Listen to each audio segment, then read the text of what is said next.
Face front, true believers, and welcome to the culmination of the Samaritan path Netflix started us down, where we recapped the journeys of the devil of Hell's Kitchen, the PI who stood up to the Purple Man, the righteous ex-con turned Power Man, and the kid with the glowing fist. And a show where we uncover the stories the Avengers might not disclose, but we will. As we analyze the Marvel Microcosm and finally start divulging Defenders, Colleen. It's just Colleen is the cherry on top. It just works so well. I knew it was coming. I was because I didn't know 100% was going to do Colleen. I just felt it in my bones. He has to say Colleen. Oh, I have to do Colleen. It's the signature. Okay. It is. Okay, how you doing, Dragon? We're finally caught up after a hellish 5 times we had to reschedule Fish in a freaking jailhouse or whatever the hell that episode was. And boy, did that pay off. Yeah, we're talking about a slightly better episode, but still, I feel like Fish in jailhouse, as we talked about, was it was almost like a cancer that ate away at the rest of the season. I think the legal term, given the Matt Murdock of it all, I think the legal term would be fruit of the poisonous tree. There you go. And unfortunately, I do think that kind of spread to episode 8. But episode 8 on a rewatch, it's not bad at all. It's just it kind of, there, as we said, it suffers from a little bit of repetition from episode 7. I feel like they kind of blew their wad a little bit with some of the stuff in episode 7. All right. So, all right, Dragon, with that in mind, let's get right into it. Let's not waste any more time. Let's go into the plot. What do we got, Dragon? All right, folks, here's the plot. After an ethical debate on blowing up Midland Circle, the Defenders go down to save Iron Fist, good old Danny Rand, hoorah. Colleen and Claire, they face Bakuto and plant the bombs. Our paths are aligned, Colleen. The hand harvests the dragon bones, the dragon bone marrow, if you will. There's a big battle underground. Misty Knight loses an arm, and Matt stays behind to save Elektra. Daredevil and Elektra are buried alive. The team warns Daredevil to go their separate ways, back to their individual shows. And in the end, we reveal Matt's alive. Darn it, he's alive.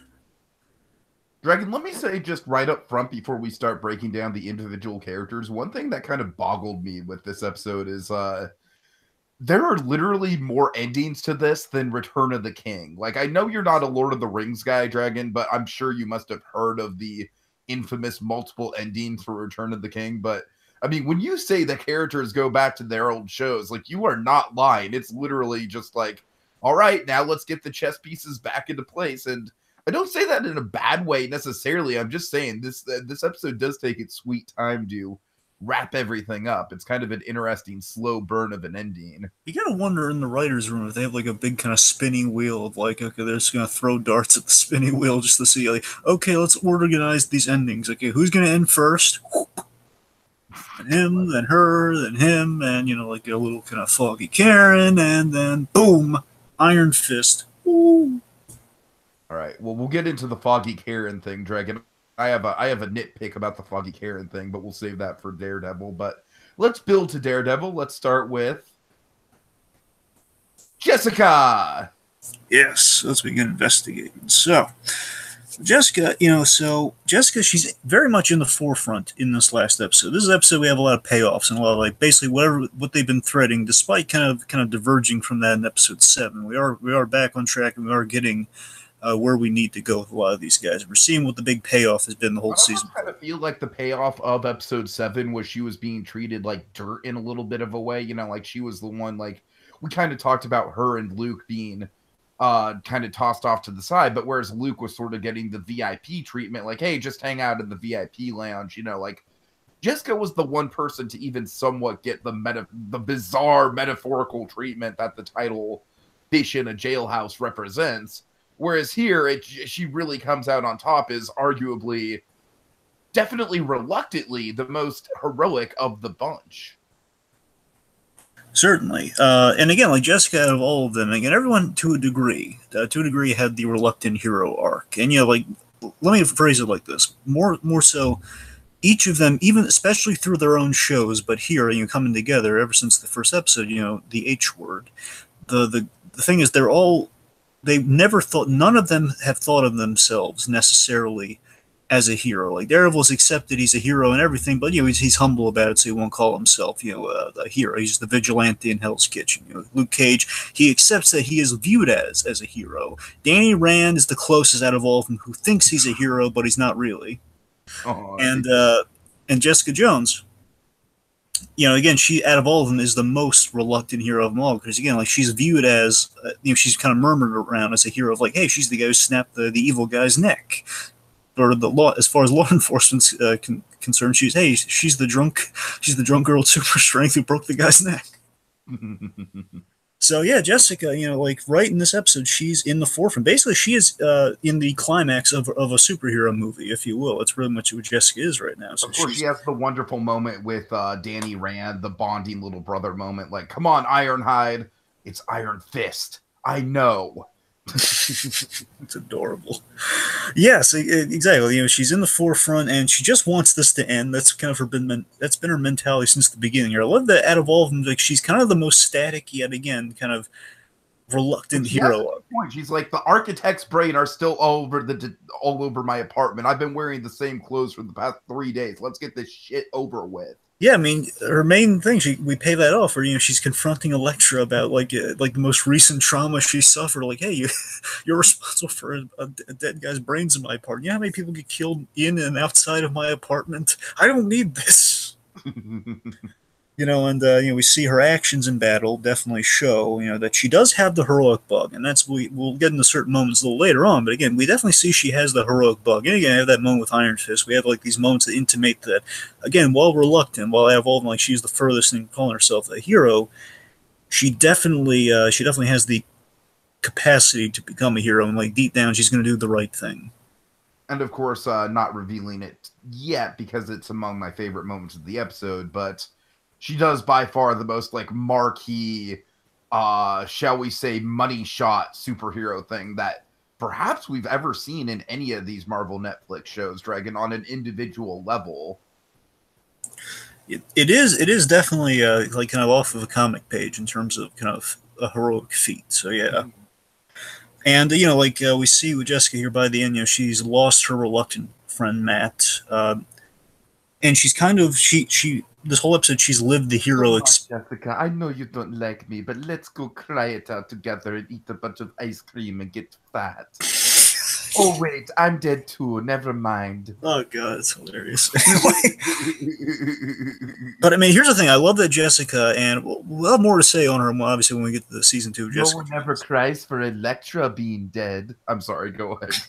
But I don't want to get into stuff about Jessica Jones season 2 here. But let's just say where we leave her off here. I mean, I love that this episode she's living the hero's experience in that reluctant state, but even afterwards, she has a very heroic thought. Is that, you know, she has that scene with Trish. It's a really nice scene she has with Trish, where Trish.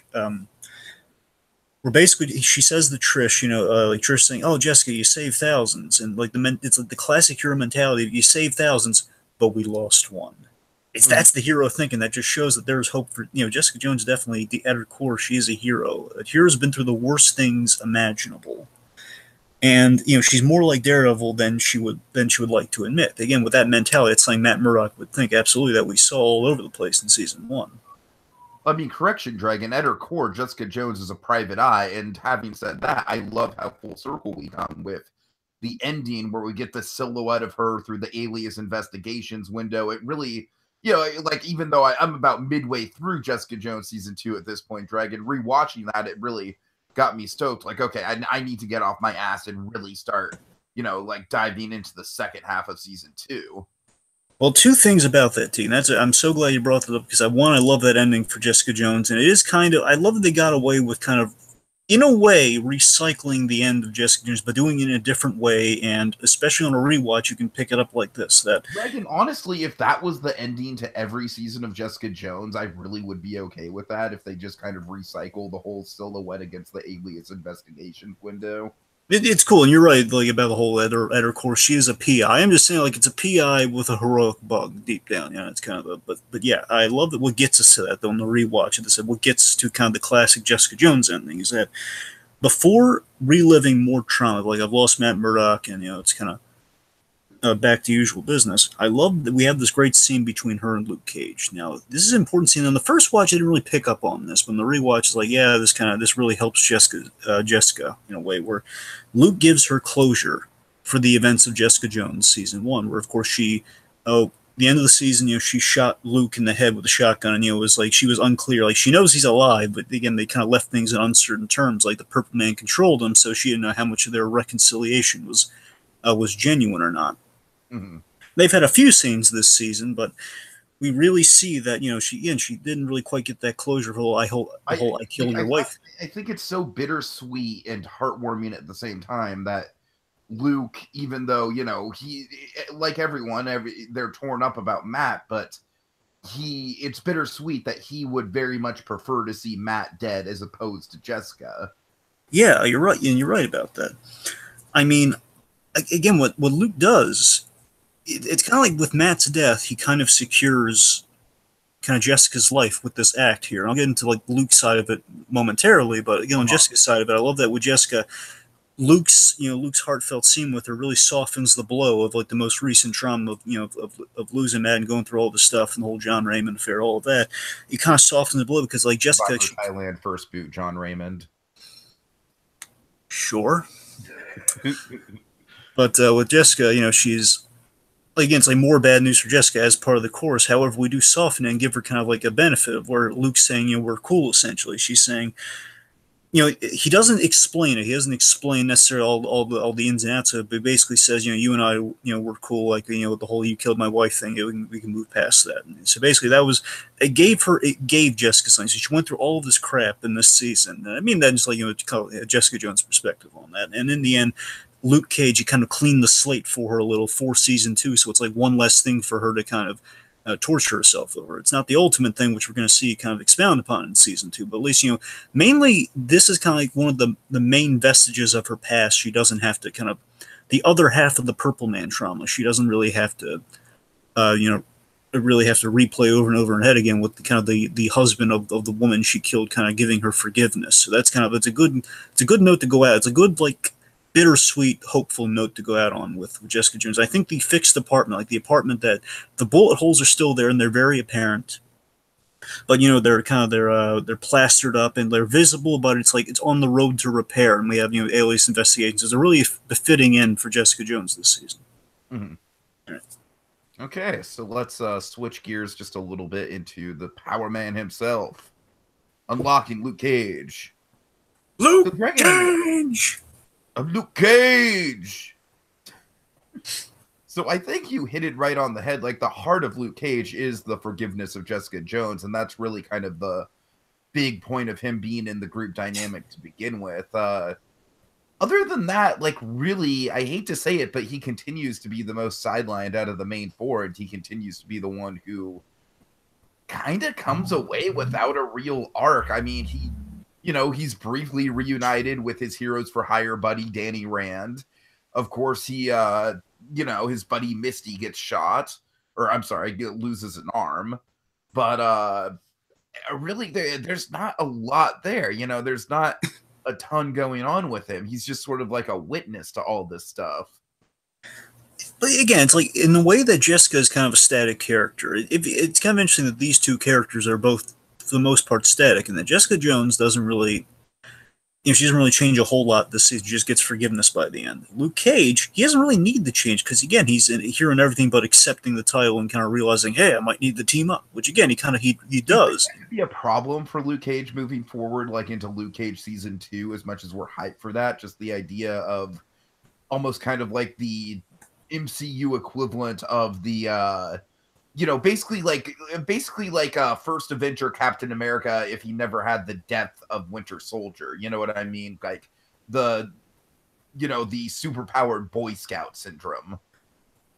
Well, here's the thing. I think going based on like a teaser we've gotten for Luke Cage season 2, I would say I think going forward with Luke, Okay, yeah, to be fair, that teaser is very politically charged, and I don't think they're going in that direction. that's what I'm saying. It's politically charged, and as we even seen a little bit in Jessica Jones, there's definitely there is an aftermath of all the stuff in Defenders League. Superhumans are public, and we're now in a Hell's Kitchen that is dealing with that. So well, Hell's Kitchen in Harlem and Luke Cage's case. We're dealing in a world where now we know that extraordinary people are walking the earth and like kind of their average Joes, and there's going to be some judgments and new kind of uh, there's prejudices against those characters, and now Luke Cage has gone public and he's going to be trying again, as we know, part of the course of the comics. He's eventually going to turn that barbershop into a small business. So I mean, there's going to be some interesting stuff on the horizon where like Luke Cage is going to be in new territories. I think we're going to like he himself will be consistent but put through a ringer of new obstacles. So I think it's kind of like a Superman situation, where like we know how Superman is, and he's the uplifting guy. Kind of the example I was sort of alluding to with the superpowered Boy Scout thing. Yeah. Exactly. Yeah.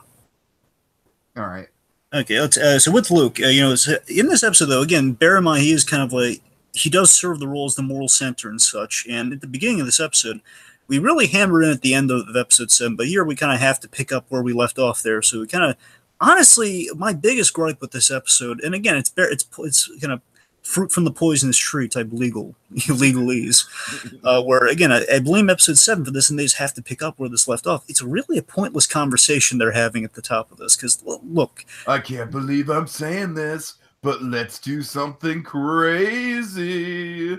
I mean, seriously, that opening scene really is the hand. I mean, look, the hand. And I love I really like the cold open for episode 7. It was like one of the few redeeming parts of episode 7. And then the cold open for the final episode is just like, it's barely a cold open at all. It's just like, all right, we got to talk Luke Cage into it. Yeah, that's what I'm saying. So Luke, he's ethically making a compromise in the hand's destruction, and the hand's destruction, and it takes Claire to change his mind, which is fitting. So again, Luke is in character all throughout this, and him bringing this up, I get that. But the problem is, the hand. I mean, we know at least our main guys. They have technically they have healing factors. So one, there's even a chance this won't kill him, but more so, the hand are very hard to kill. And he says, there must, we got to make sure no innocent people get hurt. And we've established that. Okay, so the hand are the only guys down there, and we've pretty much established none of them are innocent. So why are we? Right. I mean, it's more so like, hey, we're destroying a building here. What if there are innocent people outside? That's the actual debate that should be happening. But so that's my big. For me. That's my base nitpick. I have a much smaller nitpick, and that's simply that I don't think there's enough screen time between Luke and Claire in the final episode. You're sure, but yeah, I mean, you're right about that. But I'm saying Claire, she's been getting the shaft in a lot of ways this season with the whole. Yeah. She has a very profound moment about Daredevil, but not with Daredevil. Right. More on we'll get to that when we get to the Daredevil stuff. But let's see. So again, Luke, I do love this. I love that Luke is keeping his word and saving Danny Rand. So that's nice. He's keeping his word. He's going to go down there, and it's nice that we pay off the season where, okay, Luke failed to save a youth in Harlem, and he's saving a youth's life from the hand. That's kind of where he's going there and saving the young life of Danny Rand. Sure, although I'm sure there's some bitter Marvel fanboys that are like, no, you did us a disservice. If you would have just let Danny Rand die, we wouldn't have to suffer through Iron Fist Season 2. Hey, from what I understand, both Iron Fist and Luke Cage, at the very least Luke Cage, they're good. They're going to be in each other's shows, from what I can tell, which I pitched from the very beginning, by the way. So, I mean, at the very least, they make each other better, so I think Iron Fist fans are going to be pleased with that. Anyways. Okay, let's see. So, he's here where he, it is somewhat of a redemption arc, an underlying friendship that kind of Luke's coming to grips with all of that stuff, where, kind of redeeming myself for the past failure, kind of getting justice for the kid who, got killed by the hand.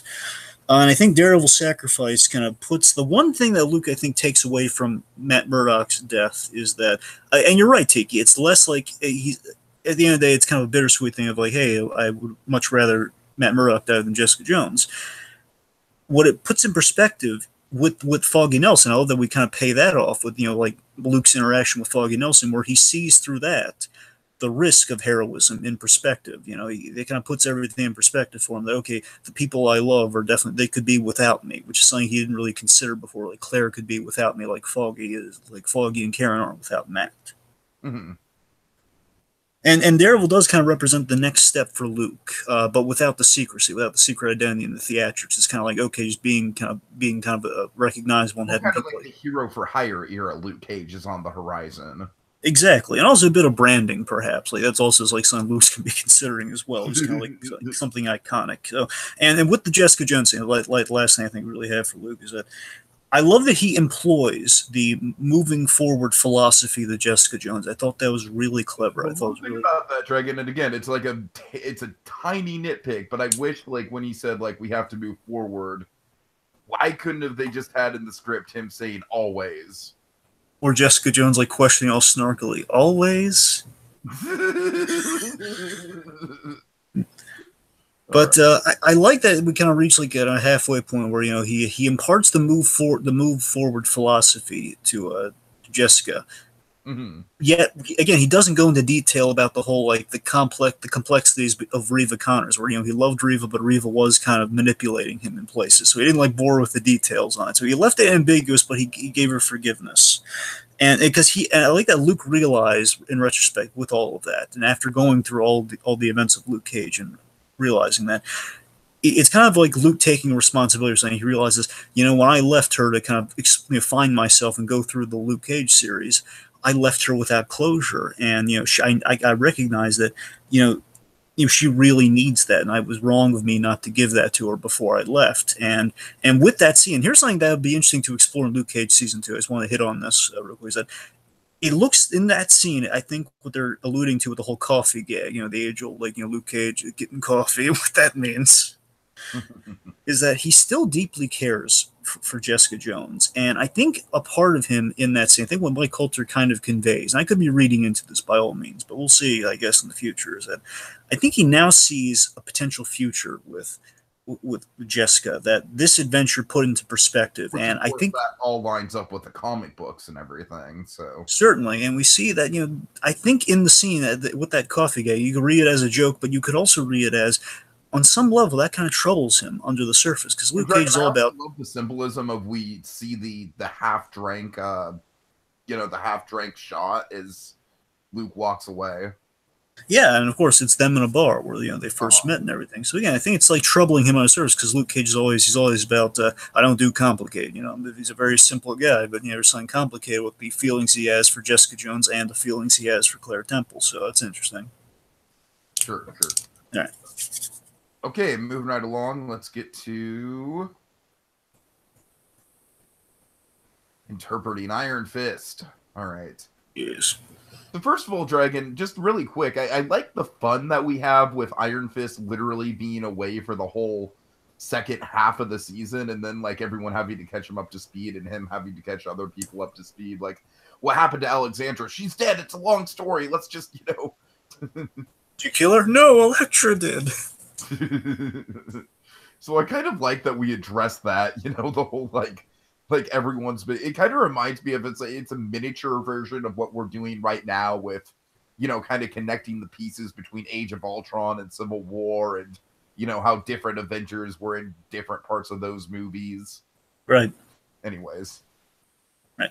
Yeah, and Ragnarok, he's kind of filling the blanks, like, oh, what happened? Oh, yeah, that stuff happened. Don't worry about that. Well, Ragnarok's filling in the blanks for Age of Ultron, and now Infinity War is going to fill in the blanks for Civil War. So that's kind of where we're at right now. Yeah. Anyways. Yeah, so we definitely do a full circle thing with Danny Rand battling the Hand. In the beginning of this season, Danny Rand was battling the Hand underground and alone. where he's fighting Elektra one-on-one. So that visually is like, okay, it was a one-on-one, like one guy going against it alone. But now he has friends, like as we saw in the image at the top of this. It's all four of them underground, all four of them. He now has friends, which he's kind of saying to Matt, hey, I got friends now. They're going to come for me, and of course his faith is rewarded in that event. And I like to think of it more as a family, honestly. With the family dynamic, I think of it as like Matt and Jessica are kind of like the older siblings, like the older brother and sister, like the cool teenage siblings. And then Luke is almost kind of like, he's like the cool father figure. You know what I mean? Yeah, but honestly, T, I'm gonna go as far as to say this. I'm gonna go as far as to say with that family, I like the family analogy. I think it would be more so Jessica's the sister, kind of that sister figure.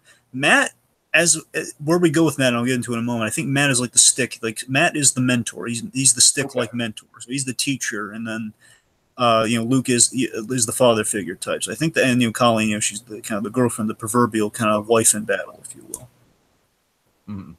So yeah, we go full circle with him alone now. He has friends. Essentially, I really love where we end on Iron Fist. I love that. I think successfully, not being optimistic here. I think successfully we've set Iron Fist in the right path, and we've kind of fixed him for all intents and purposes. Again, we'll see how the fact that we're gonna definitely have him be a street level hero in New York City, and I like the full circle quality of like that he feels like New York is truly home for him now. Exactly, and I love the steps we take in getting him here. Where essentially Matt's advice. It's so funny because proverbial. It's like I think the tongue-in-cheek joke is that hey, the strongest Netflix show is giving advice to the weakest Netflix show. But I love that Matt in his final moments he imparts to Iron Fist. He helps Iron Fist improve that by basically pointing out that hey, with the hand dealt with, Danny is without purpose, and thanks to Daredevil, with that little brief, with that thing he says to him, he says, "Protect my city." With that phrase he imparts to him, that whisper he gives to him, he basically is saying, he gives him a cause there. He makes him make a promise to himself, protect my city, which essentially means recognize your inner New Yorker, you were before. The kid who grew up in New York. Like you don't have a cause anymore. Like you had that you have this purpose that you're compelled to explore, but now it's not really in service of anything. You can't go back to Kunlun. The hand is for all essentially is defeated. You got nothing to do now. Channel your inner New Yorker, which is find a cause, which is a city which you have roots in, which is basically saying, hey, find the fire that I fought Wilson Fisk against with in the first season. You just basically protect New York. Because it matters to you. That's kind of what he's saying to Iron Fist, which again, it completes what I was going to say in episode 7, where Iron Fist is now less a symbol of Kunlun, but he's kind of turned this kind of this old symbol from Kunlun into a hero, and again, very much in the model of what Daredevil is. We mirror at the end of this episode, we mirror the position we saw at the end of episode 1 with Matt Murdock kind of perching out. Mm-hmm. When we have the earthquake. So very much, Matt is a stick like mentor in his last moments to Danny Rand, which is what he needed. Someone to kind of shake him and kind of say, kid, this is what you need to do. So I think we end in a really nice place with Danny Rand. Of course, him in the jumpsuit, it's great.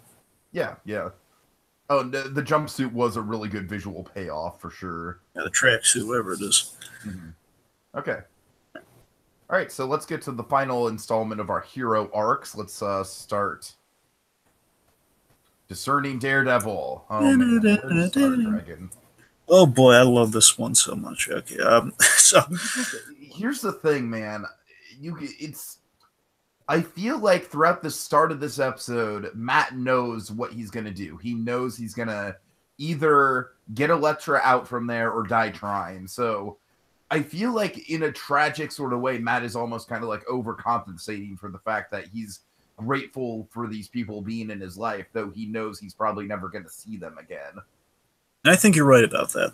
So I'll give you the perfect comparison. I think it's the perfect kind of description of what we do with Daredevil in this episode, why it's so awesome. So his arc is for the whole season, but what we show here, and it definitely comes to pay off here, is that his arc is a combination of two very fantastic stories.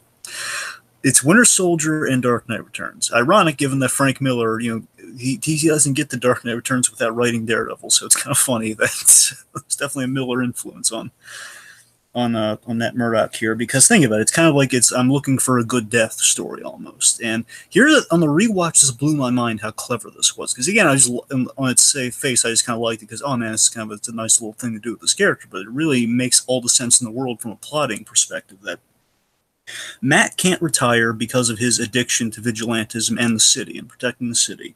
He's the hero out of all of them. He's the hero who tried to walk away after it hurt Elektra. Again, like Dark Knight Returns, he's the guy who tried to retire, tried to walk away after someone was taken away from him. And in the end, with the help, he's helping his friends by building essentially the next phase of their hero arcs. He's kind of, again, like he's kind of pointing them in the right direction. And as you said, he's overcompensating and kind of saying his final goodbyes, just trying to kind of say, hey, you guys mean something to me. I'm not going to tell you what I'm going to do, or else you try to stop me. But at the same time, it's like, like he's trying to help them, point them in the right directions. Mm-hmm.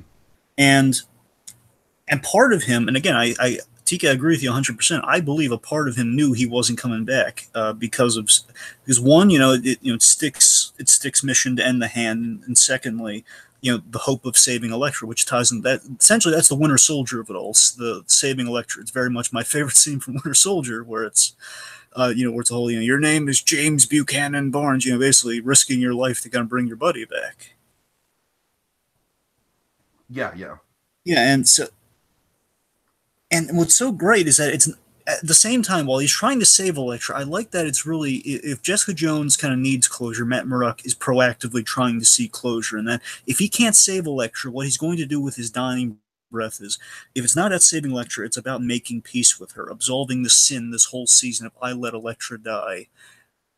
Because of the events of Daredevil season 2, Elektra died, and I blame myself for that because of this lifestyle, because of that part of me. He makes peace with her, saying, what the whole season's been about here is that this path only has one ending. This whole vigilante path has one ending. You dead. And then basically people are going to make choices like an addict. And I love how we have this in this episode. Like an addict, Matt's arc is reaching rock bottom. It's kind of reaching rock bottom, and there's nothing you can do to stop an addict who's reaching rock bottom. It's their course. It's like there's nothing he could do to change Elektra at the end of the day, and there's nothing he can do to kind of stop that heroic bug, and that's what Foggy and Karen. Ultimate, like we both go down together, like suicide pact sort of thing. And that's what Foggy and Karen realized. They both, like, Foggy blames himself for feeding the addiction, but as Claire points out to him, a really lovely scene, ever since Cutman, ever since the first time I met him, I knew his goal had one ending. I'm the person who patched him up. I knew.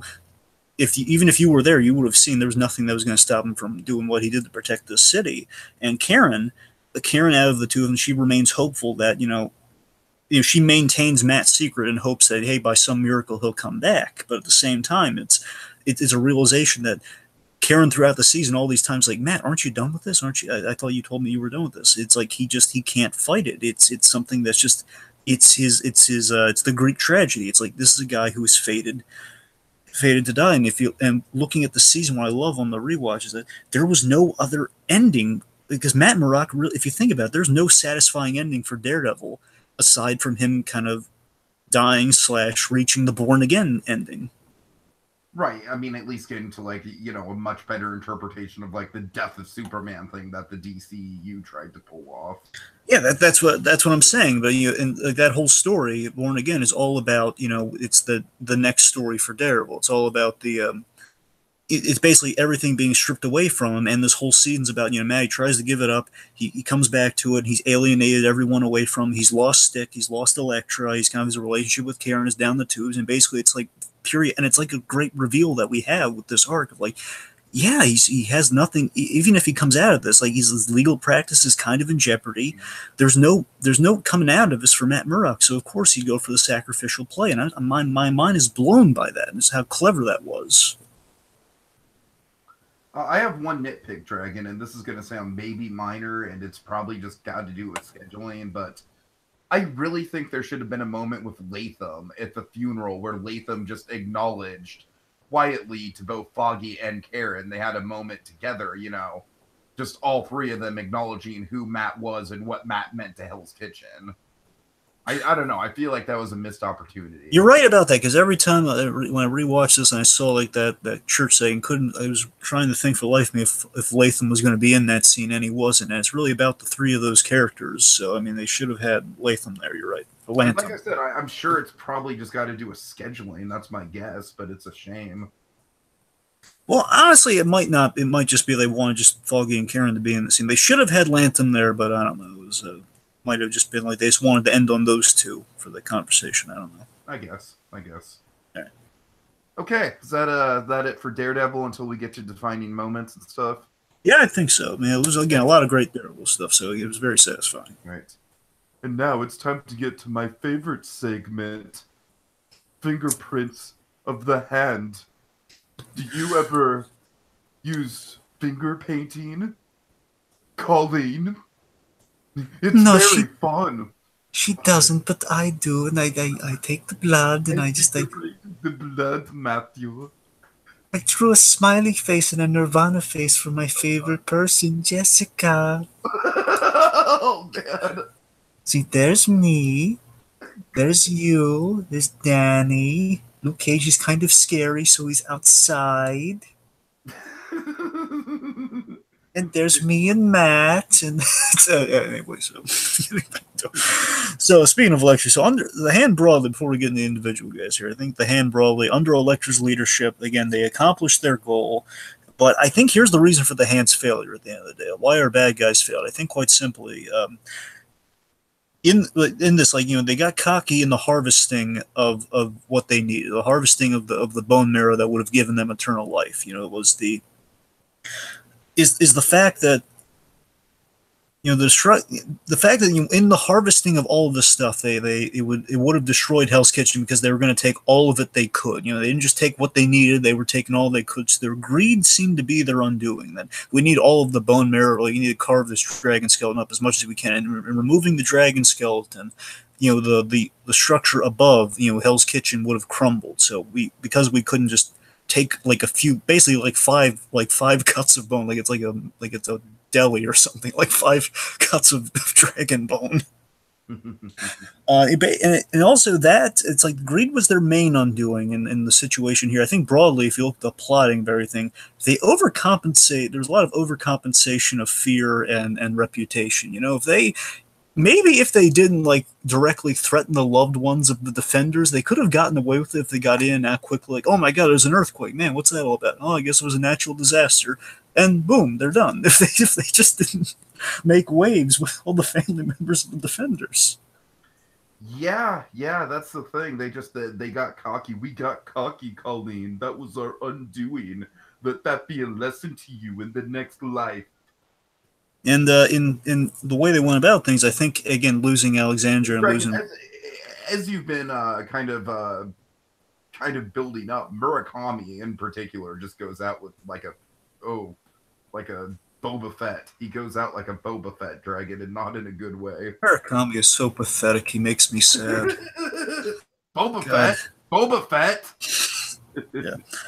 Like they definitely throughout the season they lost their uniformed approach and their menace. They had like, hey, the 5 fingers of the hand, and of course the minute we see the fingers kind of break off one by one.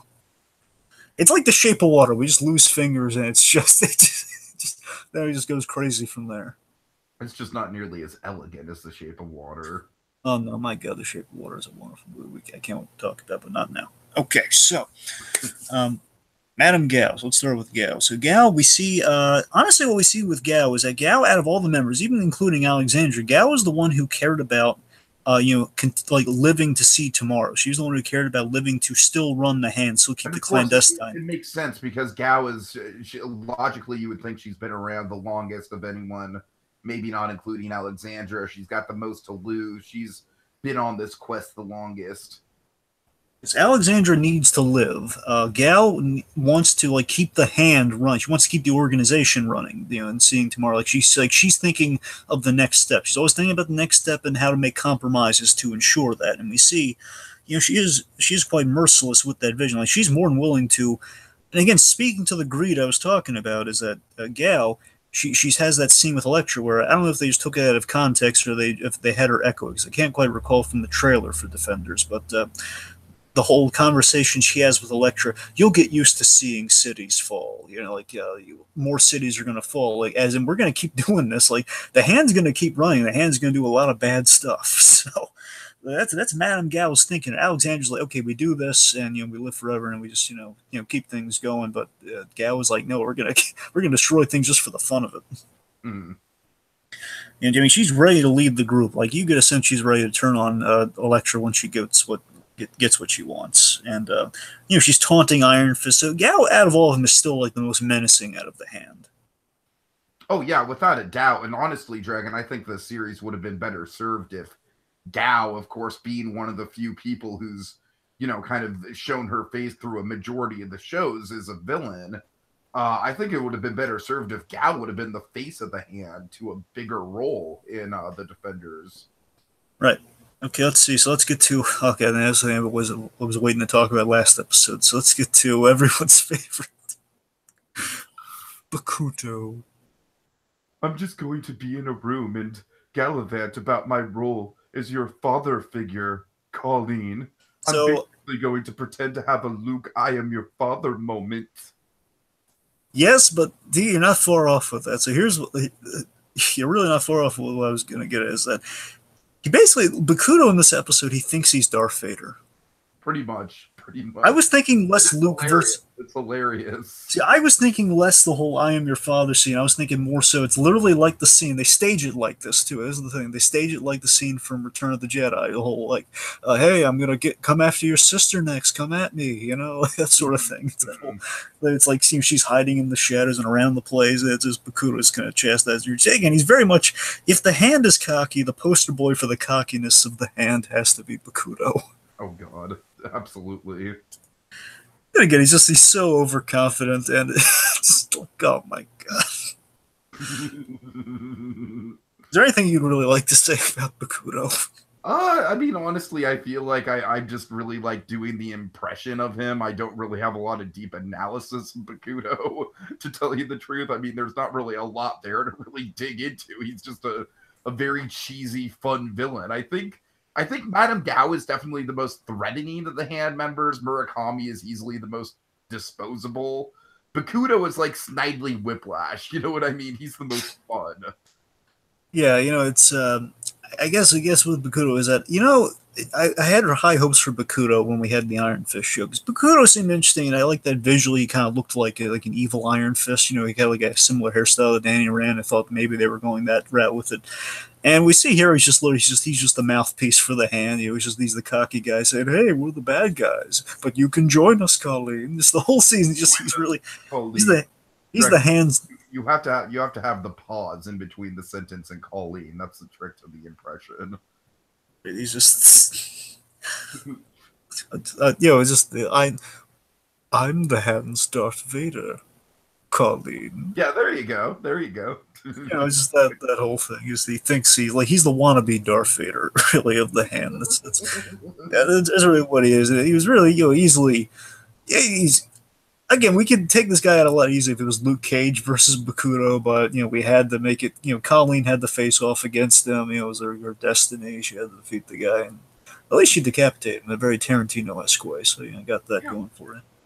And Murakami finally dies. He does get the Daughter of the Dragons plot line kind of in place. That's the one role he really serves, I guess. You're right. To be fair, he does one really important thing in bonding those two together and removing Misty's arm. Uh-huh. You're right. To be fair, we do at least get that. All right. Okay. Murakami finally dies, so we got to talk about Elektra. Yeah, I guess. Sure. At this point, Elektra she's like so far removed from the Hand. I guess it's like I don't know. I don't really have a grasp on her motivation for staying down there, Dragon. That's kind of the thing. On a rewatch, I was hoping it would clear up a little bit, but I guess is it just her destiny to be down there or what? I don't know. Maybe you can help me out with this. Here's what I took from it is that so Elektra at this point, she's whole, she's back again, she's fully aware, she's fully again like it's like the Winter Soldier them and saying like she knows what she does and everything now, so she's fully together. And again, she's out for herself.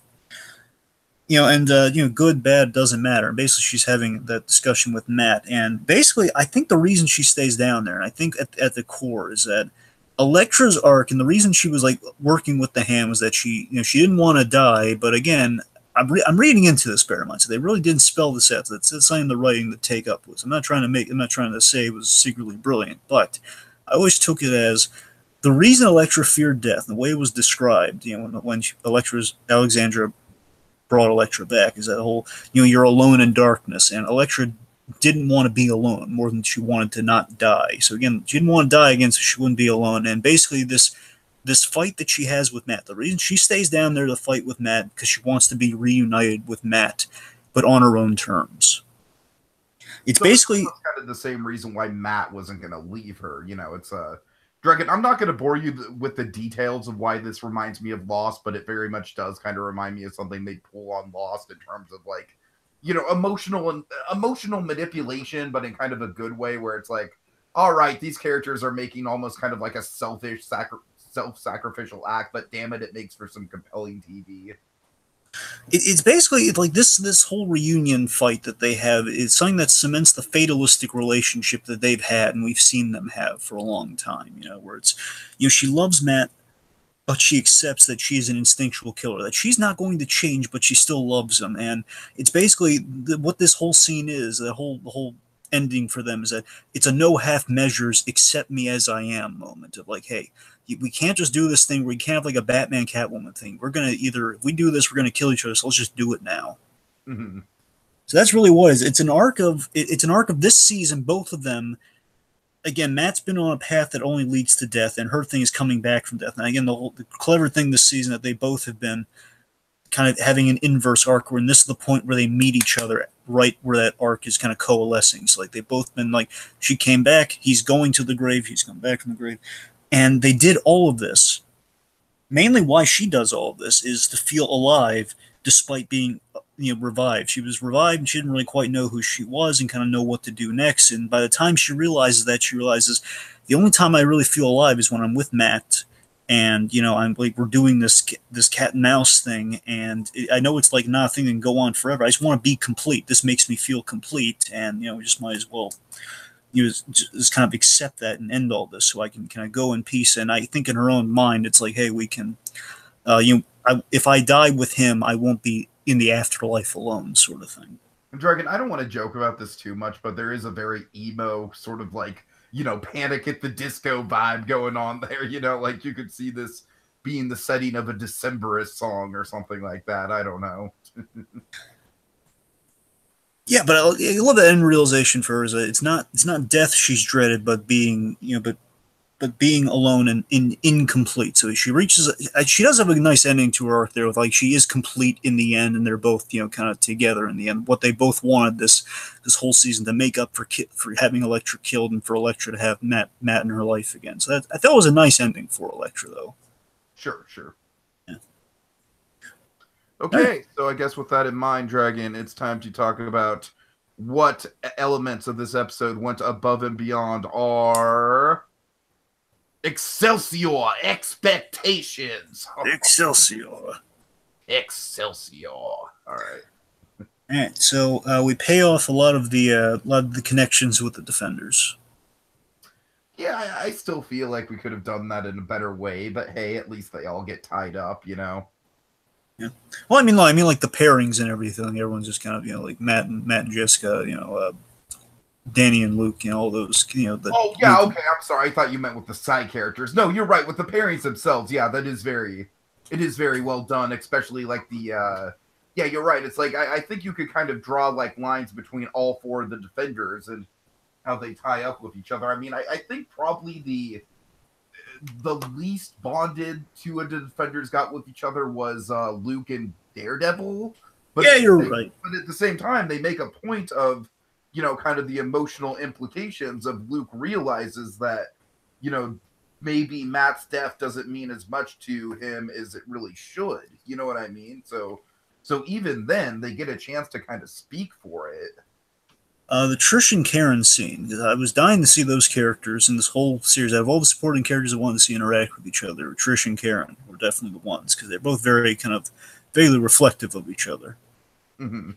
And I loved, you know, basically what their scene together was, you know, Trish kind of teaching Karen that, you know, Matt was kind of like her Jessica, and that it's like having family or having a loved one who is there when it counts. They may not be there always, but you know, they need to be there. They're always there when it counts. Like when, you know, Trish is in trouble, or when Jessica, you know, her life is on the line, she's going to visit Trish. So Yeah, that's the kind of stuff saying that's like gonna last forever. exactly, and kind of saying to her like, hey, Daredevil, you know, Matt Murdock may always have this side thing going on there, but you know, again, I have like the most weird relationship with Jessica Jones, but you know, at the end, like she's my sister. At the end, you know, he's your Matt. Mhm. And of course, we're going. At the very least, we're going big with the dragon skeleton. All right. Well, again, I still hate the vagary around that. It's still like we're going big with like a dragon skeleton being our big kind of end point. We're like, oh my god, we're underground. Like those, it's out there, but you know, it's still it's like grounded but underground. That's how grounded we went with the show. I do feel like in two moments in particular that we're gonna get to with our favorite moments, they do go above and beyond with a budget and really show off some impressive visuals and superhero storytelling on a on a show don't tell kind of level. We definitely have some team up action going on. Oh yeah, oh yeah. I like how we're putting our phases into motion for each character, and we're tying it in kind of under the umbrella of what Daredevil does, and that kind of gives us kind of gets everyone into position for next seasons. Mm-hmm. I love how we justify Daredevil's sacrifice thematically, as I went through before the whole like he was the only ending for him. So I love that we justify Sure. that thematically. I'm still think that's my favorite thing about this episode. Mm-hmm. The dialogue, I think, with our main characters, the dialogue is really strong this episode. Between our characters, like our main guys, all their dialogue is really strong. Last one I got, the theme of closure and moving forward. So I like how that is not only just said by Luke Cage, but that is kind of a theme we have going through a lot of our characters, and Kind of, it's just sort of like resetting themselves that they can, even though it's not going to be easy, they can maybe move on and deal with the real world in perhaps a different way than they have before. Certainly. All right. All right. No, that's all I got, Dragon. Like I said, I'm kind of itching to get to my favorite moments. So with that in mind, let's move into it. Let's get to our... Wait for it. Wait for it.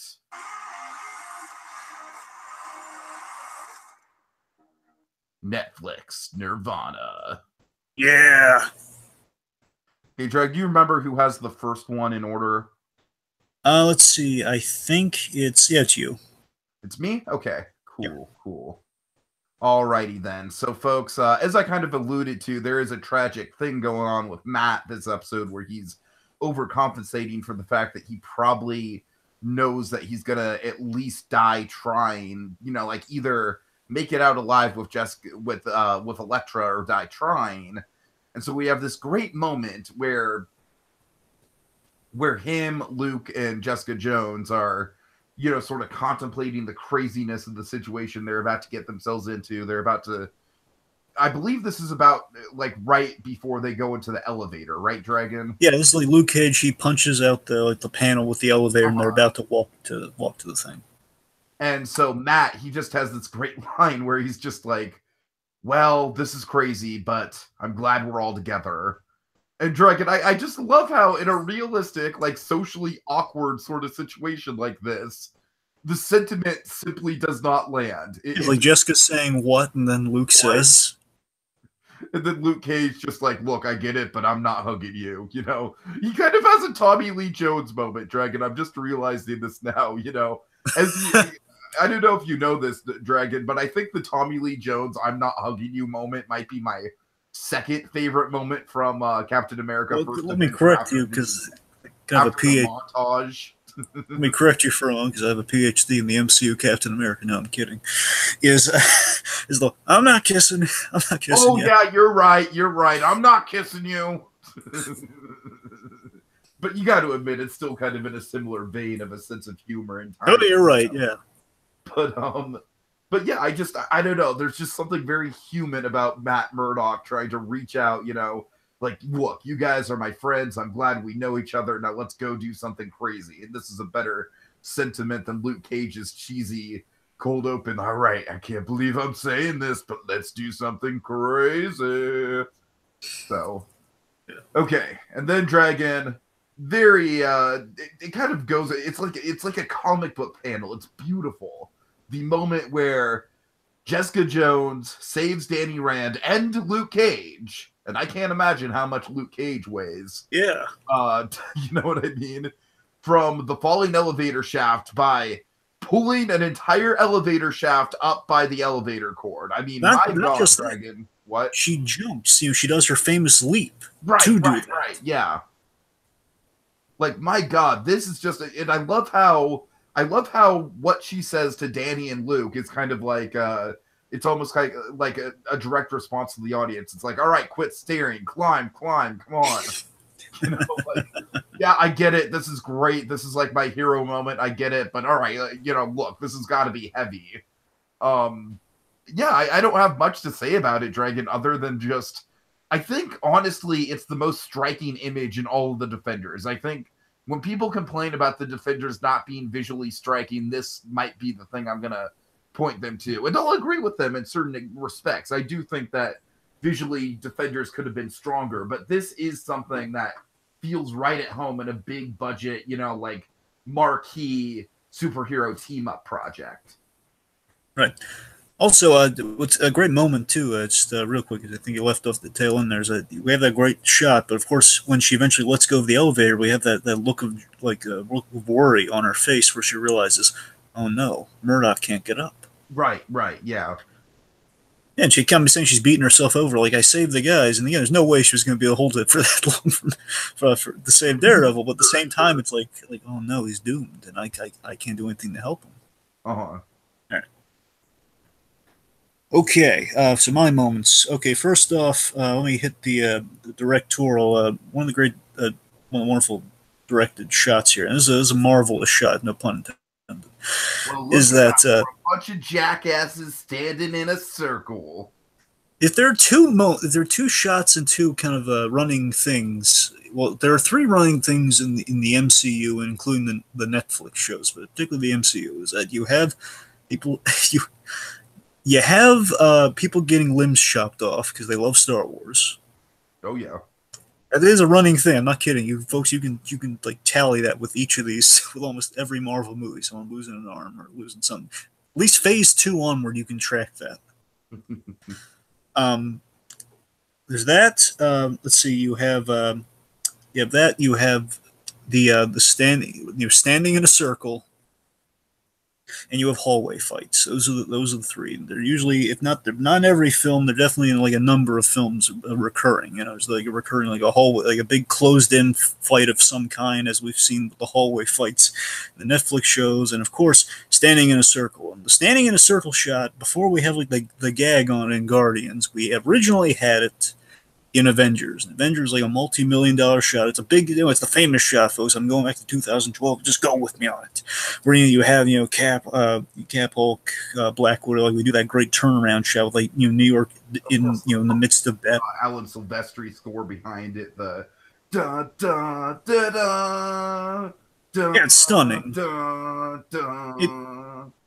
It's stunning. We have like a kind of New York and destruction around them. It's an awesome shot, and that shot, as cool as it is, it's an expensive shot because they have to show like New York and the destruction around and such, and also have a giant Hulk in the fray.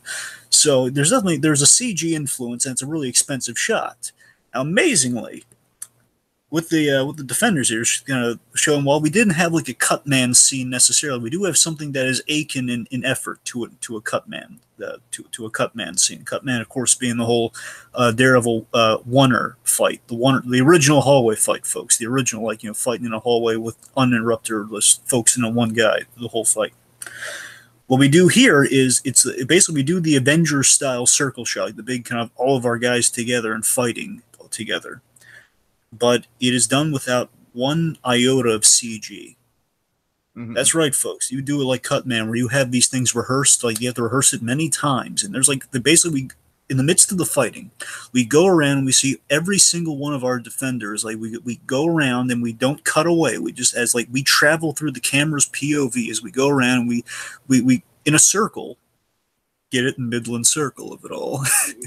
And we go around and we see Luke Cage fighting and Danny Rand fighting, Daredevil fighting, and Jessica Jones fighting, Elektra in the mix somewhere around there, and of course, of other hand guys. They're fighting 30 plus hand members. Again, all rehearsed and all very well choreographed, so it can be done without CG or without like a number of cuts, all in one shot. That's super impressive. So, just in a directorial level, I got to mention that moment.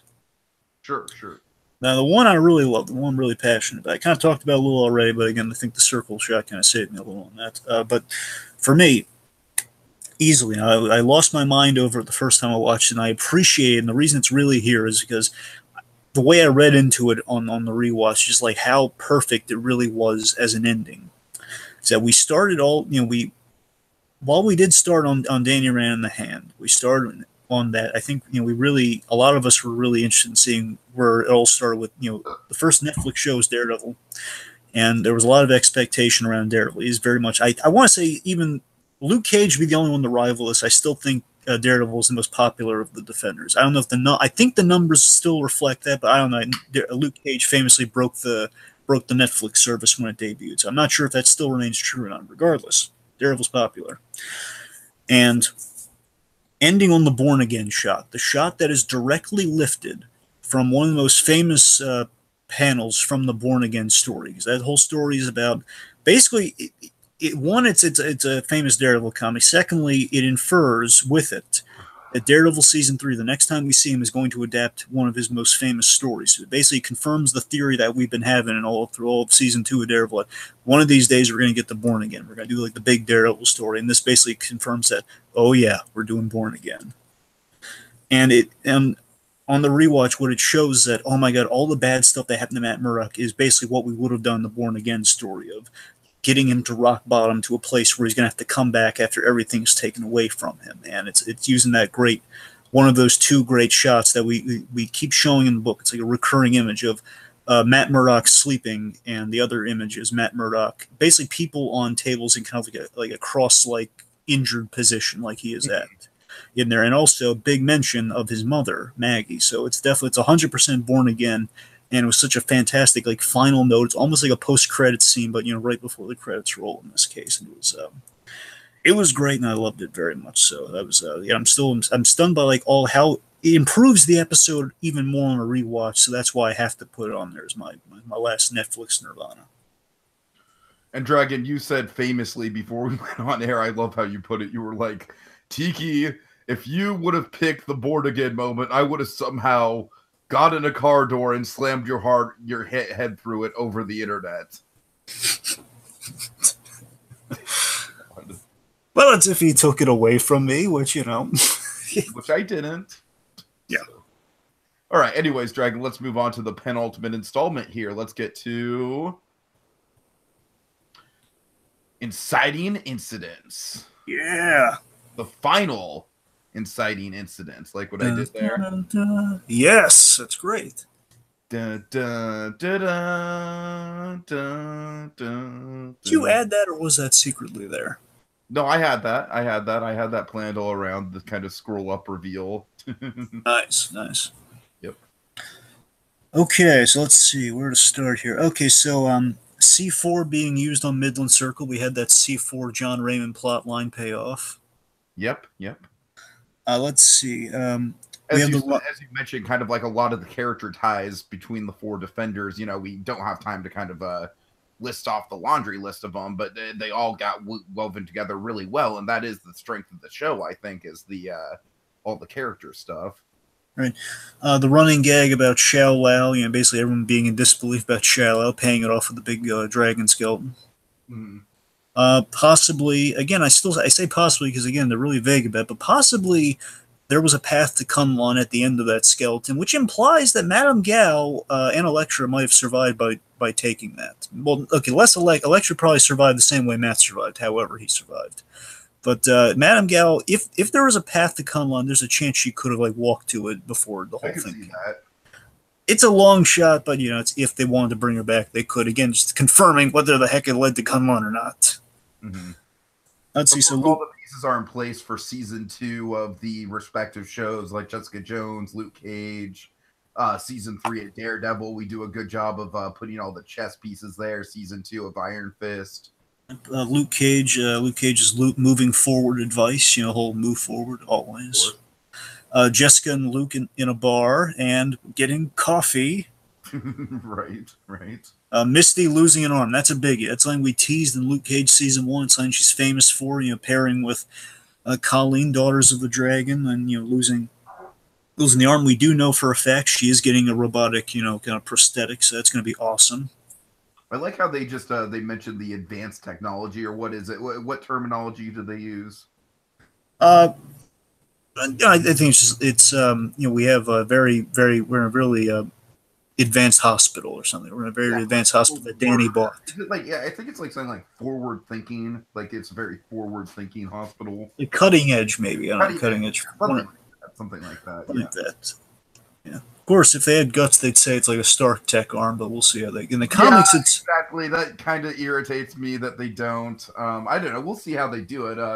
You To know, be fair, there are a number of places that do now we have Cybertech that do prosthetic arms. We have Hammer. I assume they could always say Justin Hammer, but he is in prison, so maybe they should go with Stark. They should say Stark Tech. sure, sure. Okay, let's see. Misty's job is in jeopardy, which implies that perhaps she'll be joining Heroes for Hire or just go into business with Colleen, one of the two. So again, her job is in jeopardy.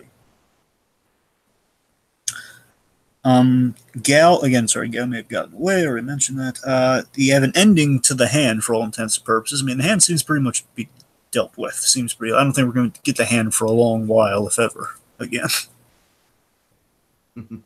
Hopefully not. Let's see. Karen and Foggy are going to Matt's church. It's the same church that we've been using for our main image, by the way, for discerning Daredevil. But it's the same. It's Lantham's church. We're using going to Lantham's church at the end. Matt's last words to Iron Fist, of course, being protect my city, and basically putting Iron Fist in the tracksuit, in a green tracksuit, which means he's a step closer to the costume. And I guess lastly for me, Jessica, she's by the way, when Iron Fist lights his hand up, and a really nice last image. I just say the effect for the glowing fist has gotten a lot better over the past season of Defenders. Like, I think it's a lot more well defined than it was in the namesake Iron Fist show. I could agree with that. Yeah. But I also like when he lights up the fist before that, and they paid off. And this to me just shows you that they care, that they know. They reference the red lighting. You know how much I love when they do the red lighting with Daredevil. He's looking forward and he sees like a building. I don't know if it's the Empire State Building or not, but it's like the building across. And it's lit red at the top, and again like the homaging the red lighting of Daredevil as in, hey, he's honoring Daredevil by going out there. Right, right. That was nice. And lastly, I got Jessica Jones. She's back in business. So. Okay. All right, Dragon, let's, for one final time this season, until God knows when we get another Defenders, let's ask the daring question. Who's for Chinese? I want the fortune cookie, Matthew.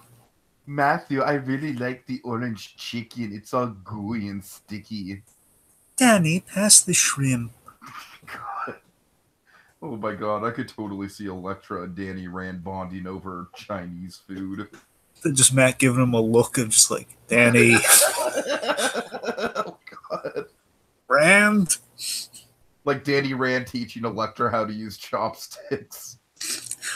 Well, Elektra, they were basically, and then using her size, she's probably going to using her size, using the size of the table. Oh god. Anyway, sorry. Okay, continue. So yeah, to just kind of wrap up my final thoughts both on this episode and as the Defenders as a whole, I really don't think it went wrong until episode 7, Dragon. I really don't. Episode 6 had kind of the big Shyamalan twist of killing off Alexandra, which could have gone a different way. It's just episode 7 is where it all kind of stems from, Dragon. I think you hit your money right on the head last episode when you talked about it. I think the first 4 episodes in particular, Dragon, the first half of the season is virtually impeccable. I love how they get a slow burn to the Defenders teaming up. I absolutely think that it was necessary to not have everyone in the same room at the start of the show. I like how we kind of, get a nice justified build up into that. And as for episode 8, like I said, it's not a bad episode by any stretch. I just think it could have gone farther if A, the menace of the hand was played up a bit more. B, we knew a bit more about the actual motivation and the dragon stuff and you know, and things of that nature. And C, just simply put, if the villains were stronger, you know, if the actual personalities and uh you know, were a little bit more well defined, and if Bakuto wasn't such a jokey character, and if Murakami wasn't so pathetic, you know, I feel like there's a lot of stuff kind of working, and also the repetitive nature of seeing some of the same stuff in episode 7 be repeated in episode 8. All that kind of plays against the episode, but at the same time, it is while it gets dragged out a little bit, I think all the chess pieces are in place for the individual seasons going forward. And I will say, Dragon, I am looking forward to a potential Defenders season 2. I think the writers of Defenders and the creative team behind the show, I think they've kind of learned their lessons. I like Marvel is the type of company where they'll learn from their mistakes. They'll although granted, you know, not to give away too much about how we feel about the Punisher, but I feel like the Punisher has some pacing issues, but we'll get into that, you know, when we can. We have some time to fit that in, but overall, though, I am excited for the prospect of another Defenders, another crack at it, another another chance to really get into it, because I think with a second attempt, they could really iron out the bumpiness of the road that was Defenders and really get it on the right track. But for now, Dragon, I'd give this show a solid like 7.5 out of 10. Like, I don't think it's a train wreck like a lot of other people do.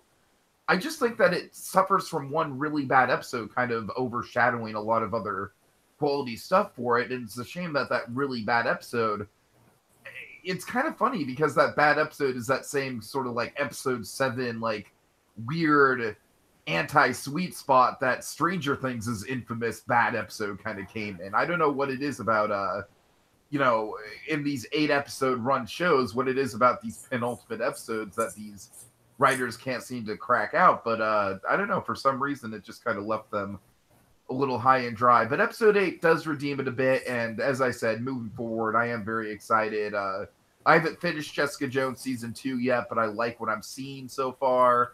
Incredibly pumped about Luke Cage.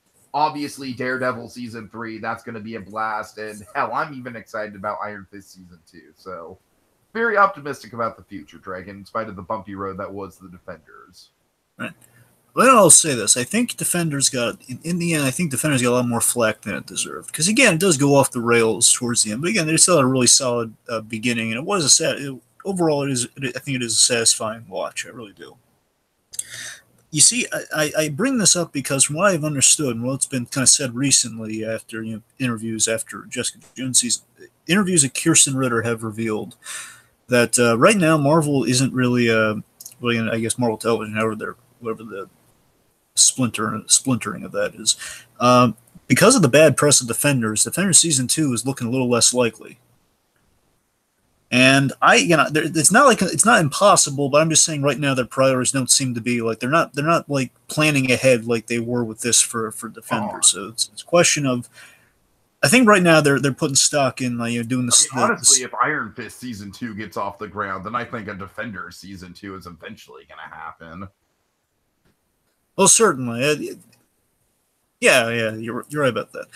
So anyway, we'll see. And again, right now Netflix is kind of going through a thing where again, like it seems like whatever the future holds, we're gonna be just mainly getting our 6 shows. I mean, between 5 and 6 shows if we get Defenders or not. Our main 4 guys, Punisher and whatever Prey Tale comes next. And I think examples like Defenders and the guys that make up our Defenders are examples of why we should keep doing shows like this and just keep exploring kind of the ground level hero, And I think by all means we should give Defender season 2 a shot. I'm just gonna say that. But on the whole, just looking at the season we do have, and again, I don't want to just like cast gloom and doom. I'm just saying, right now they're not announcing it, but we'll see how it goes. But for me, I think the finale here is serviceable. It's something serviceable that gets better on a rewatch, and like the Avengers, it evolves our characters and prepares them for the next story arc for them.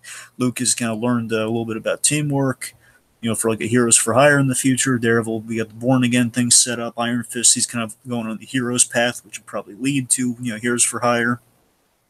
And Jessica, she's kind of she's on a path of kind of she's grappling with being a hero. She's back in business, and I think, and again with Daredevil, I think it's like Tony Stark, where it's a really nice arc, for Matt Murdock and Daredevil, where we went with that character, the character that kind of started all, and kind of where we went with him. And I think it's the best thing I can say about the episode. It's a good arc in total. What we did.